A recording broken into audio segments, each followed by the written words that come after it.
Hey everyone, welcome back to the channel, where I have music covers, DIY videos, and investment topics.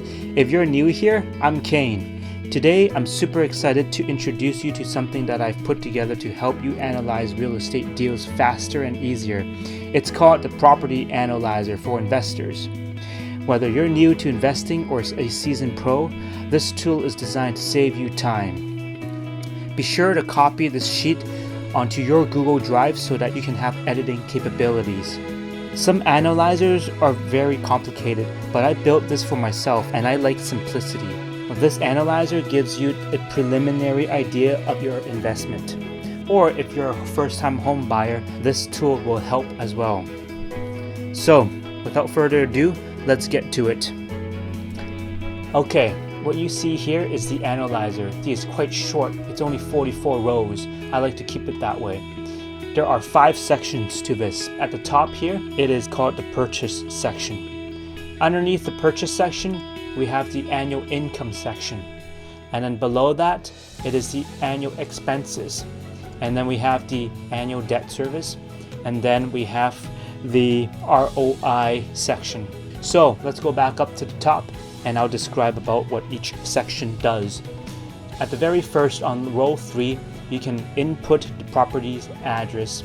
This analyzer is perfect for single-family homes to 4plexes in Ontario. The next row, you can put the expected purchase price. In these rows, you can put the down payment.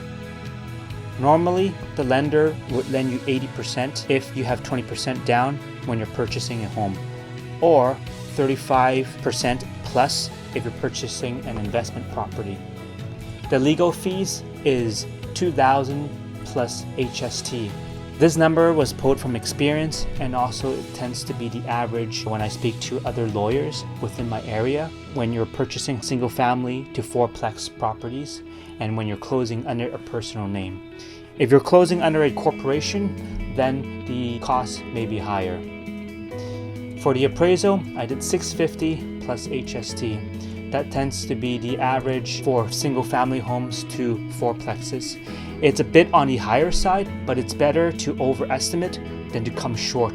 The land transfer taxes, it's best if you use the calculator, because this analyzer is calculated for $1 million purchase price.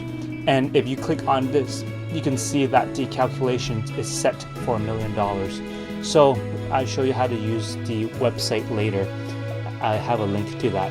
Right below that is the total that you will have to spend in order to close on this property. The next section is the annual income. I put all the income from what the property can generate into this section. So you have unit 1 and all the way up to 4. I also added laundry and parking. So you would add all those up to come up with your annual income. You can obtain these numbers from the MLS listing or your real estate agent, or by doing some research. Underneath that would be the operating expenses. So I grouped gas, hydro, and water into one cell. And for the property taxes, you can ask your real estate agent or look at the listing. For property management, I did 8% of total gross income. So the formula is here. And the same for maintenance, I did 3% for the annual income. And you guys feel free to change these numbers around to suit what is best for you. At the bottom, it is just the sum of all those numbers. And then below that, we have the debt service. And the debt service can be calculated by you going onto the Scotiabank calculator. I like that calculator, I'm familiar with it, and I'll show you how to use that later. But you take the monthly payments, multiply it by 12, and plug it into here. The second mortgage is for those people that might have a second mortgage in this property. And then you have the total debt service, which is the sum of those two cells. And your total expenses, which is the operating costs plus the debt service. On your net annual income, it is basically your total income that the property can generate minus all the expenses. And at the end, you have your return on investment, which I've created a formula for that. So there you go. This is a very simple analyzer that you can quickly look at a property, plug in the numbers, and it would spit out a figure so that you can analyze it properly, whether you would proceed with the deal or you would not. So now I'll show you an example. The example is included in this download package, and it is located right here on that tab. In this example, we are using this particular address, 820 Pape Avenue. If you scroll down, I took a picture of the screenshot of what this property is like. It looks like it's renovated. It was sold for $925 on July 24th. And then we have a very quick description about it, and it is around 1,000 square feet in total living space, which is pretty small. So it's semi-detached on a big street in Toronto, East York. Okay, so you plug in the address and you plug in the expected purchase price. So in this case, it's $925. And then I did $185 because 20% of $925 is $185. I did that on the calculator earlier. The next one is legal fees, and this was not changed. It was pulled from the previous tab, and this was the same as well. It was pulled from the previous tab. For this, I'll show you how to come up with the property taxes. So if you click on Ontario Land Transfer Taxes, it would bring you to this window. So the purchase amount, if you recall, was $925. So you would input that in.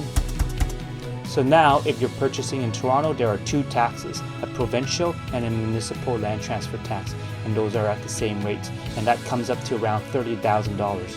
Be sure to use this calculator because if you scroll to the bottom, each purchase price gives you a different tax rate. So if you go back to the tab here, it was $30,000. So basically, I pre-written the formula here, but it is not accurate. So don't use this one. It is just used for $1 million purchase price. But go to that calculator and input the 14,975 here, and that will give you a more accurate price. This cell adds up all the costs to close on this property, and that is the amount that you need in order to buy it. The next one is annual income. So I used $30,000 for a year for Unit 1. I assume they're taking the main floor and second floor. As you can see, it's newly renovated, and for the basement unit, I assume that's about 400 square feet, 350 to 400 square feet. So I did $21,600. The total brings in about $50,000 a year. These are placeholders. You got to use your own research to come up with these numbers.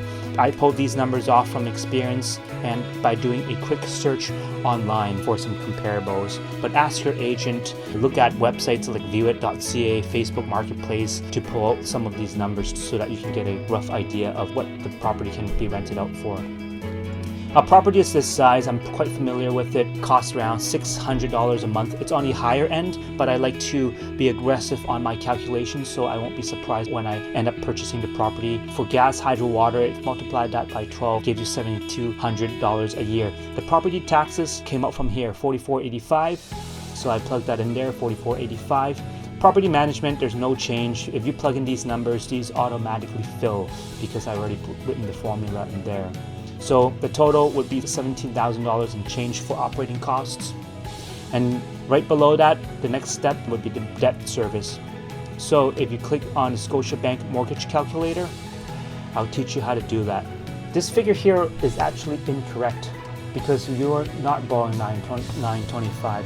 You're borrowing $925 minus the $185, and that is $740. So if you go to here, $740, that spits out $4,400 a month. For amortization years, I've seen lender go up to 30, but ask your lender or mortgage broker for the exact amortization in years.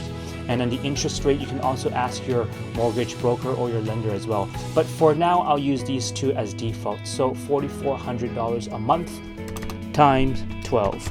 That gives us $52,800. So we're right here at $52,800. Okay, so now you have your debt service, and then if you have a second mortgage, you can input it there. And then you have your total expenses, which is operating costs, plus your total debt service. And your net annual income would be your total annual income minus your total expenses. That gives you negative $18,000 and some change. And with this formula here that I wrote out for you guys, gives you a negative 8.5%. Will this property make sense for some investors? Maybe. How can you get this net income to be a positive figure? So if you look at this sheet, the largest payment that you're making is the debt service. In order to reduce monthly mortgage payments, you have to increase the down payment that you're putting in. In order to increase the down payment that you're putting in, you need to either sell some of your assets if you don't have the cash, or partner up with other investors and raise capital. And in order to attract certain investors, you might have to structure the deal so that the investors would be interested in joining your venture. And that is beyond the scope of this particular tutorial. That's the property analyzer for investors in a nutshell. It's really as simple as adding and subtracting. And before you know it, you'll have a solid snapshot of the deal in front of you. This tool saves time, cuts through confusion, and helps you make smarter investment decisions faster. I'm going to put a link in the description below so that you can download this tool for free. I hope you find this tutorial helpful, and I'll see you on the next video. Thanks for watching.